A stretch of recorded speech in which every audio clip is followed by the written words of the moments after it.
It's not an accident that the axiomatic Western individual is someone who was unfairly nailed to a cross and tortured. It's like, yes, right, exactly.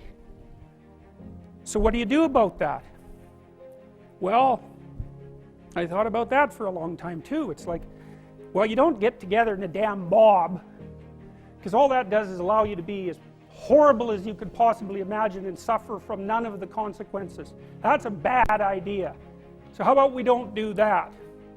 Well, there's a deep idea in the West too. It's like, pick up your damn suffering and bear it and try to be a good person so you don't make it worse. Well, that's a truth. You know, I read a lot about the terrible things that people have done to each other. You just cannot even imagine it. It's so awful. So you don't want to be someone like that. Now, do you have a reason to be? Yes! You have lots of reasons to be. God, there's reasons to be resentful about your existence. Everyone you know is going to die. You know, you too. And there's going to be a fair bit of pain along the way, and lots of it's going to be unfair. It's like, yeah, no wonder you're resentful. It's like, act it out and see what happens. You make everything you're complaining about infinitely worse. There's this idea that hell is a bottomless pit, and that's because no matter how bad it is, some stupid son of a bitch like you could figure out a way to make it a lot worse. So you think, well, what do you do about that? Well, you accept it. That's what life is like. It's suffering. That's what the religious people have always said. Life is suffering. Yes. Well, who wants to admit that? Well, just think about it. Well, so what do you do in the face of that suffering?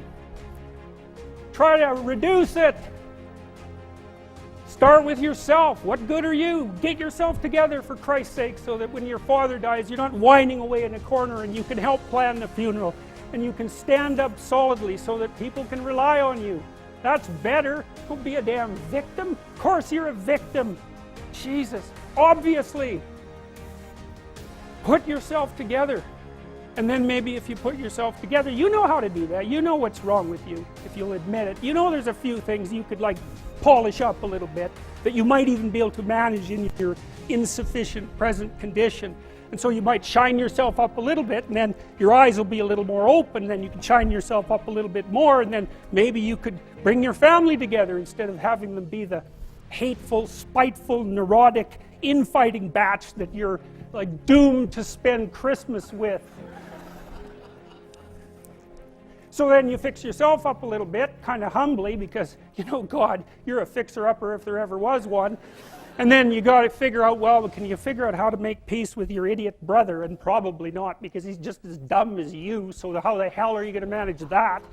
And so then maybe you get somewhere that way, and your family's sort of functioning, and you find out, well, that kind of relieved a little bit of suffering, although it reduced the opportunities for spiteful revenge, and that's kind of a pain in the neck. And so then you get your family together a little bit, and you're a little clued in then, at least a bit, because you've done something difficult that's actually difficult. You're a little wiser, and so then maybe you could put a tentative finger out beyond the family and try to change some little thing without wrecking it. It's like, our society is complex, and we teach our students that they could just fix it. It's like, go fix a military helicopter and see how far you get with that. It's like, what are you going to do? You're like a chimp with a wrench. Whack! Oh, look, it's better. It's like, no, it's not better. Things are complicated, and to fix things is really hard. And you have to be like a golden tool to fix things, and you're not. So, and that's the other message of the West. It's like, how do you overcome the suffering of life? And I'm not saying it's only the message of the West. How do you overcome the suffering of life? Is be a better person. That's how you do it. Well, that's hard. It takes responsibility. And I think, you know, if you said to someone, you want to have a meaningful life? Everything you do matters. That's the definition of a meaningful life. But everything you do matters. So you're going to have to carry that with you. Or do you want to just forget about the whole meaning thing, and then you don't have any responsibility, because who the hell cares, and you can wander through life doing whatever you want, gratifying impulsive desires for how useful that's going to be, and You're stuck in meaninglessness, but you don't have any responsibility. Which one do you want?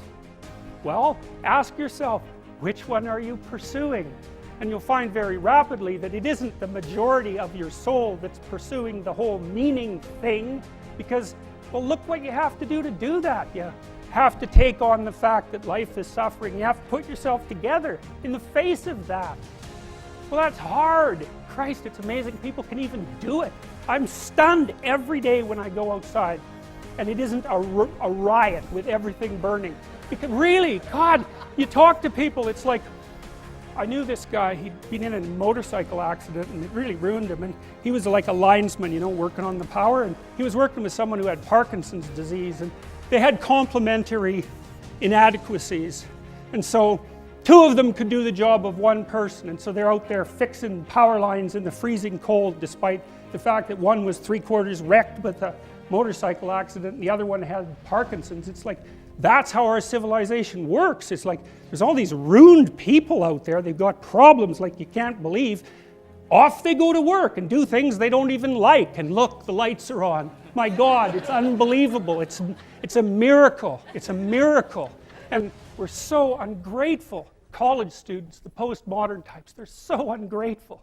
You know, they don't know that they're surrounded by just a bloody miracle. It's a miracle that all this stuff works. That all you crazy chimpanzees that don't know each other can sit in the same room for 2 hours sweltering away without tearing each other apart, because that's what chimps do. So, anyways, so what happened? Well, I made some videos and I got to the bottom of some things, at least as far as I can tell, so I told you what the bottom is, and then I got this idea about what you might do about it, which isn't my idea. It's not my idea. It's an old idea. It's far older than Christianity. It's old. It's the oldest story of mankind. Get yourself together. Transcend your suffering. See if you can be some kind of hero. Make the suffering in the world less. Well, that's the way forward, as far as I can tell, if there is any way forward. And that's what's under assault by the postmodernists. So look out, because they know exactly what they're doing, and they know exactly why they're doing it.